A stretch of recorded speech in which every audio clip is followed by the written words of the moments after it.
Ֆիլմաշարը նվիրվում է Հայաստանի անկախության 10-ամյակին։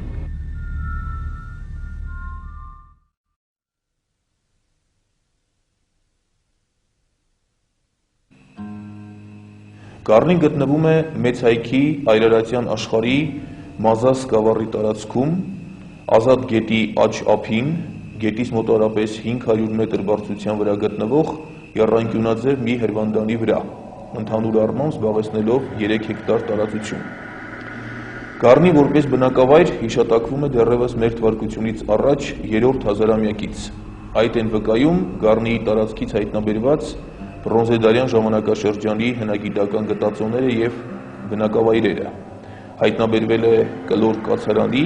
եւ կիկլոպյան պարսպապատի մնացորդներ։ Ըստ 14-րդ դարի մի ձեռագրի, Գառնի որպես բնակավայր հիմնադրվել է մեր թվարկությունից առաջ 2166 թվականին։ Ինչպես պատմահայր Մովսես Խորենացին է ավանդում, Գառնիում առաջինը բնակություն է հաստատել հայերի նախահայր Հայկ Նահապետի սերնդակից նրա թոռան թոռ Ամասիա Նահապետի որդի Գեղամը, որը մի լեռան մոտակայքում ամուր մի ձորակում կառուցում է իր համար մի դաստակերտ եւ իր անունով այդ բնակավայրը կոչում Գեղամի։ Փոքր-ինչ ավելի ուշ այդ բնակավայրը Գեղամի թոռան Գառնիկի անունով կոչում է Գառնի։ Գառնին որպես բնակավայր գոյություն է ունեցել նաև հետագա ժամանակներում։ Այդ է վկայում 1963 թվականին Գառնիի տաճարից ոչ այնքան հեռու հայտնաբերված Արգիշտի առաջինի սեպագիր արձանագրությունը, ուր նա հաղորդում է, որ ինքը նվաճել է Գառնիանի երկիրը։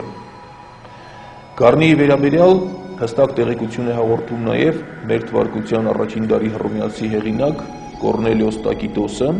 որը Գառնին անվանում է Գորնիաս ձևով։ Գառնիի կառուցման ստույգ ժամանակը հայտնի չէ։ Մոտավոր հաշվարկներով Գառնիի տաճարը կառուցվել է մեր թվարկությունից առաջ 2-րդ առաջին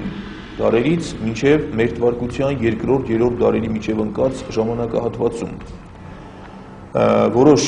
ուսումնասիրողներ հիմք ընդունելով Գառնիի տարածքից հայտնաբերված հունարեն արձանագրությունը, իդեպ նշենք, որ այդ արձանագրությունը հայտնաբերվել է 1945 թվականին հայ մեծանուն նկարիչ Մարտիրոս Սարյանի կողմից, հիմք ընդունելով այդ արձանագրության մեջ հիշատակվող այն փաստը, որ Մեծ Հայքի Տրդատ մեծ թագավորը, ենթադրվում է, որ դա Տրդատ առաջինն է, ոչ թե Տրդատ երրորդ մեծը, Տրդատ առաջին թագավորը իր կառավարման 11-րդ տարում, այսինքն եթե հիմք ենք ընդունում նրա կառավարումը 66 թվականից, այսինքն նրա կառավարման 11-րդ տարին լինում է 77 թվականը, 77 թվականին վերակառուցում է Գառնիի տարածքը, հատկապես վերակառուցում է Պարիսպը եւ բնակավայրը։ Հիմք ընդունելով այդ փաստը, որոշ ուսումնասիրողներ Գառնիի տաճարի կառուցման թվականը եւս համարում են 77 թվականը մեր թվարկության։ Գառնիի տարածքից հայտնաբերվել են մի ամբողջ խումբ հնագիտական եւ պատմական հուշարձաններ։ Այստեղից հայտնաբերվել է Գառնիի նախաքրիստոնեական տաճարը, պալատական շինություններ, աշխարհիկ շինությունների ավերակներ, հայտնաբերվել է 7-րդ դարում կառուցված քառափսիդ քրիստոնեական եկեղեցի, հայտնաբերվել է մատուռ, ուր թաղված է 898 թվականին մահացած հայոց կաթողիկոս Մաշտոց Եղվարդեցին, հայտնաբերվել է բաղնիք եւ այլ շինություններ, սակայն այս բոլոր շինությունների մեջ իր պատմական արժեքով, իր ինքնատիպությամբ աչքի է ընկնում Գառնիի նախաքրիստոնեական տաճարը։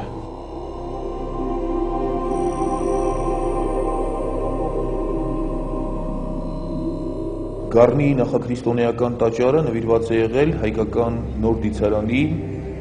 աստվածներից մեկին, Միհրին, որը եղել է կրակի, աստվածը, ճշմարտության, պաշտպանը եւ կեղծիքի մերկացնողը։ Տաճարն ըստ ընդհանուր կոմպոզիցիայի բարձր հարթակի կամ պոդիումի վրա գտնվող պերիպտերային կառույց է, իր նախամուտքով, պրոնաոսով եւ շրջապատված է 24 սյուներով, որոնք իմաստավորում են օրվա 24 ժամերը։ Ընդ որում սյուները դասավորված են հյուսիսային եւ հարավային ճակատներում 6-ական, իսկ արևելյան եւ արևմտյան ճակատներում 8-ական սյուներով։ Տաճարը կառուցված է 2.5 մետր բարձրություն ունեցող պատվանդանի վրա, որն ունի իր իմաստը։ Ինչու է արվել բարձր պատվանդանի վրա, որպեսզի դրանով տաճարը վերամբարձ լինի ունային աշխարհից, դրանով տաճարին հաղորդելով վեհություն եւ խորհրդավորություն։ Տաճարի առջևի մասում են գտնվում զանգվածային քարերից պատրաստված 9 աստիճաններ, որոնք դարձյալ ունեն իրենց խորհուրդը։ Ամեն անգամ Գառնիի տաճար մտնելիս զանգվածային աստիճաններով բարձրանալու ընթացքում մարդ ակամայից գլուխ է խոնարհում քարերին, դրանով գլուխ խոնարհելով Աստծուն, գլուխ խոնարհելով տաճարին։ Քրիստոնեության ընդունումից հետո Տարդադ III Գառնիի տարածքը նվիրում է իր քրոջը Խոսրովադուխտին եւ դառնում է Խոսրովադուխտի ամառանոցային վայրը։ Ըստ Նիկողայոս Մարի քրիստոնեության ընդունումից հետո Գառնիի տաճարը հարմարեցվել է նոր պայմաններին, նոր կրոնի պահանջներին եւ դարձել է քրիստոնեական տաճար։ Այդ է վկայում պեղումների ժամանակ նրա արևելյան պատի մոտ հայտնաբերված եկեղեցու աբսիդի մասը։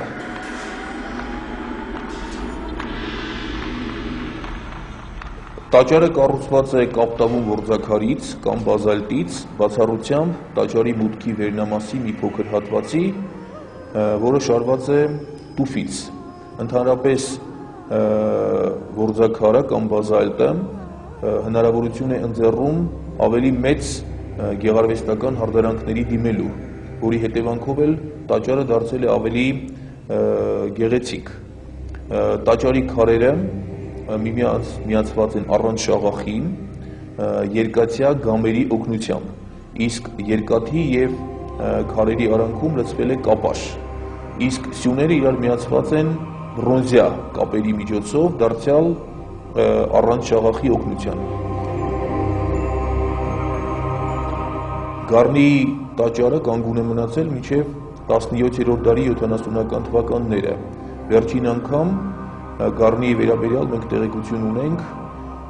բանաստեղծ Սիմեոն Ապարանցու մոտ, որը 1593 թվականին այցելել է Գառնի եւ Գառնիի նվիրել է իր տաղերից մեկը։ Գառնիի տաճարը կործանվել է 1679 թվականի ահարկու երկրաշարժի մասին, որի մասին մեծ տեղեկություն է հաղորդում Զաքարիա 3-րդ դարի վերջերին եւ 20-րդ դարի սկզբներին սկսվում են հնագիտական պեղումներ կատարվել Գառնիի տարածքում եւ կազմվում են վերակառուցման նախագծերը։ 1880 թվականին ռուս հնագետ պրոֆեսոր Կոմս Ուվարովը ցանկանում է Գառնիի քարերը տեղափոխել Թիֆլիս եւ Թիֆլիսում վերակառուցել Գառնիի տաճարը։ Նա այդ մասին տեղեկացնում է Կովկասի փոխարկա Միխայիլ Նիկոլաևիչին, որը հավանություն է տալիս Ուվարովի ծրագրին եւ պետական միջոցներից 5000 ռուբլի առանձնացվում Գառնիի քարերը Թիֆլիս տեղափոխելու համար։ Նույնիսկ նմուշի համար Գառնիի խոյակներից մի քանիսը տեղափոխվում են Թիֆլիս փոխարկային ցույց տալու համար։ Ուվարովը նախատեսել էր ֆրանսիացի ճարտարապետ Մոնպերեի նախագծով վերակառուցել Գառնիի տաճարը։ Սակայն բարեբախտաբար Երևանի նահանգապետը, որը պատրաստում էր իրականացնել Ուվարովի այդ ծրագիրը, նամակ է հղում Ուվարովին եւ Կովկասի կառավարչապետին, տեղեկացնելով այն մասին, որ տաճարի քարերը այնքան զանգվածային են, որ հնարավոր չէ տեղափոխվել։ Գառնիի վերակառուցման վերաբերյալ ժամանակին ստեղծվել են մի քանի նախագծեր, հատկապես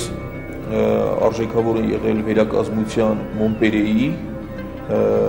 եւ Բունյաթյանի նախագծերը։ Այդ երկու նախագծերի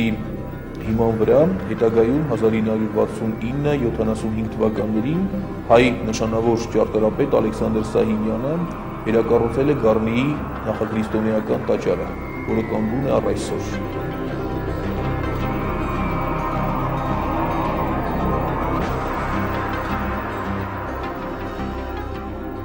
Չնայած Գառնիի նախաքրիստոնեական տաճարի վերաբերյալ գրվել են բազմաթիվ ուսումնասիրություններ, սակայն կարծում ենք, որ գառնի ճարտարապետական հորինվածքի հարցը կարիք է զգում շտկման։ Բանն այն է, որ խոսելով գառնի նախաքրիստոնեական տաճարի ճարտարապետական լուծումների մասին, նշվում է այն տեսակետը, այն կարծիքը, որ գառնին հայկական կառույց չէ, այն իր ճարտարապետական հորինվածքով, գեղարվեստական հիմնական լուծումներով հունա-հռոմեական տիպի կառույց է, էտրուսկյան ճարտարապետության մոտիվներով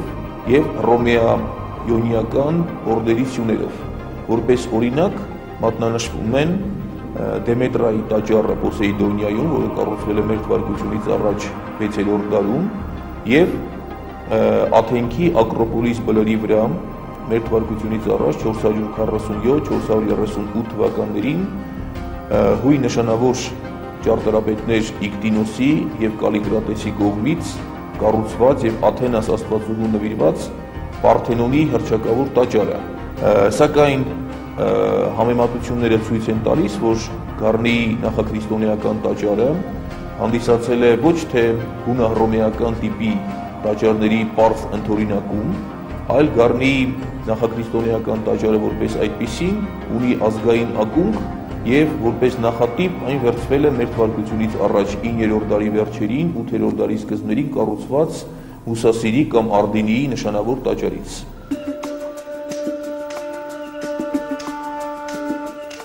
Վանի թագավորության Տուշպա,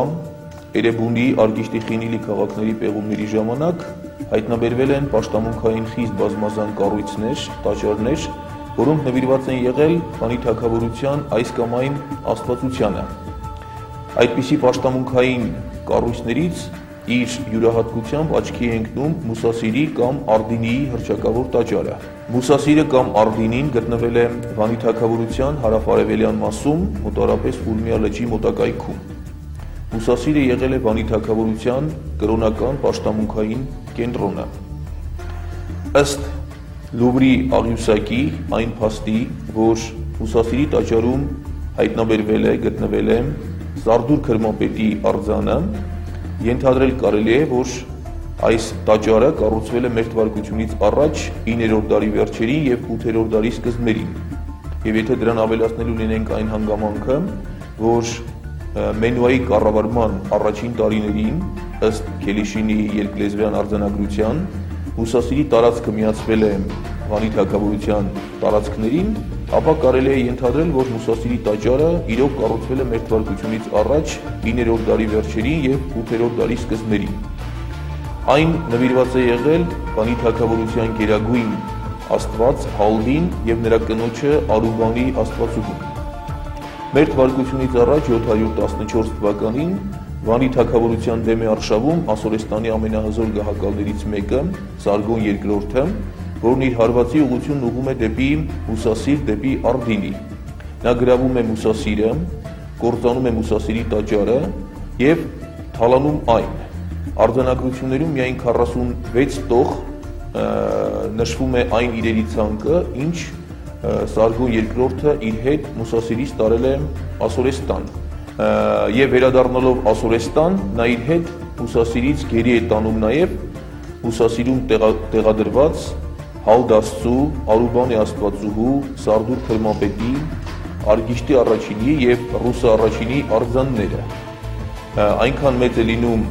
անպատվաբերությունը, որ Վանի թագավորության գահակալներից Ռուսը առաջինը ինքնասպանության վերջ է տալիս իր կյանքին։